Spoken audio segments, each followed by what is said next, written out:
Again, we're here in the Blackberry patch. We're going to test soil for the pH today. So I've got a couple of testers here, and I know these aren't the most reliable, best testers, but outside of sending it off to a lab, we just kind of keep an eye on how things are going. So I have dug down in the soil and loosened it up, and I've added some water to the soil, and I've got two testers here in the ground. See if we can get you a view of those. Now, blackberries thrive from about a 5.5 to a 6.5, and they'll do okay up to 7.5. But once you get past 7.5, then it's too base and it needs some acid. And so right now this one is reading 6.5, and this one is reading just about the same, just a little over 6.5 perhaps. The first thing I did was took off the topsoil. That's where a lot of the leaf mulch is at, and grass and all that, and that would throw off because that's not where the roots grow. So I dig a hole, and go down about 6 inches after I take the topsoil off, and loosen the soil up with a shovel. Pour in some distilled water so that the soil is nice and moist. These won't read in dry soil very well. And then pour the water in, let that soak and sit, and then come and put your pH tester in there and let it sit for a minute or so to get the reading. All right, it's a lot of these say instant read, but they're instant read in that you can read it today, but it's not instant. And is it in? You put it in a second later, you can read it. You really need to let it set for a minute or two to balance out and get the reading.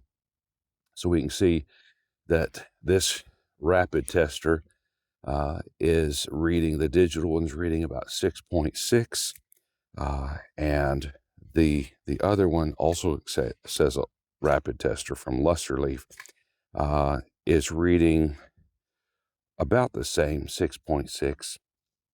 So I think that's going to give us a good consistent reading.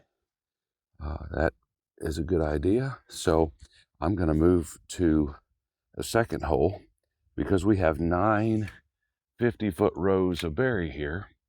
And the top 3 rows historically have grown really well. And as you go down the patch, they kind of get less and less productive. When I was a young man, and I'm talking about a teenager, we had cattle right here. That was our feed lot, and this was pasture right outside the feed lot. So for many, many years, this area got all of the waste runoff from the barn lot, cattle romping around in here. So this up here is a lot more fertile than the soils down lower on the hill. That's my experience. So anyway, we're going to test all 3, test 3 sections down through here, but just to see what the readings are. So stick with me. I'll be back in a minute. Here we are at hole number 2. I'm going to let those set for about a minute.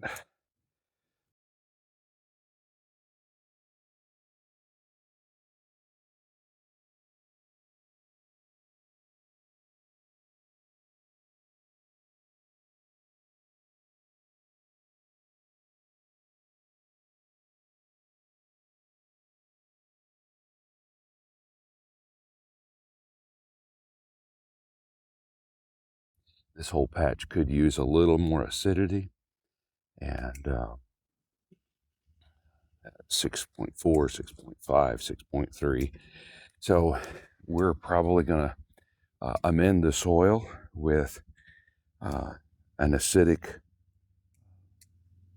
additive, a sulfur maybe additive, just to mend the soil and bring the pH a little lower.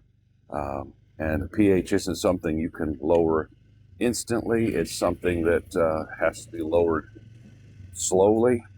So I think the key takeaway here is we want to keep our soil below the 6.5 level, and I don't want it going up over time. So we're going to add some things that will over time lower our acidity a little bit more. So that'll be the plan. All right, hole number 3. Again, stick 1 meter on one side, the other meter on the other. So we'll do what we need to do. The next day. This morning, and we've come back to dig up starts. So all these starts will be available for sale for those who are interested and local and want to buy some. So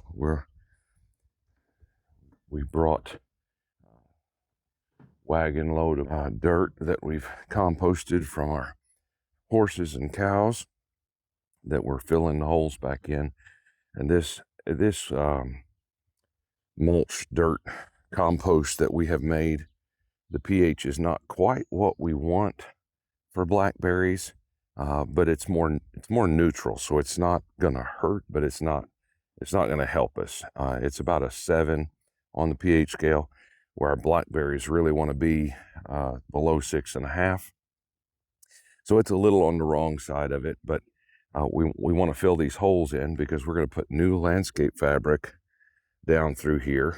And what that means is when we cover it up, if there's a hole under it, we'll twist our ankle while we're working blackberries. So we're deciding to fix that while we're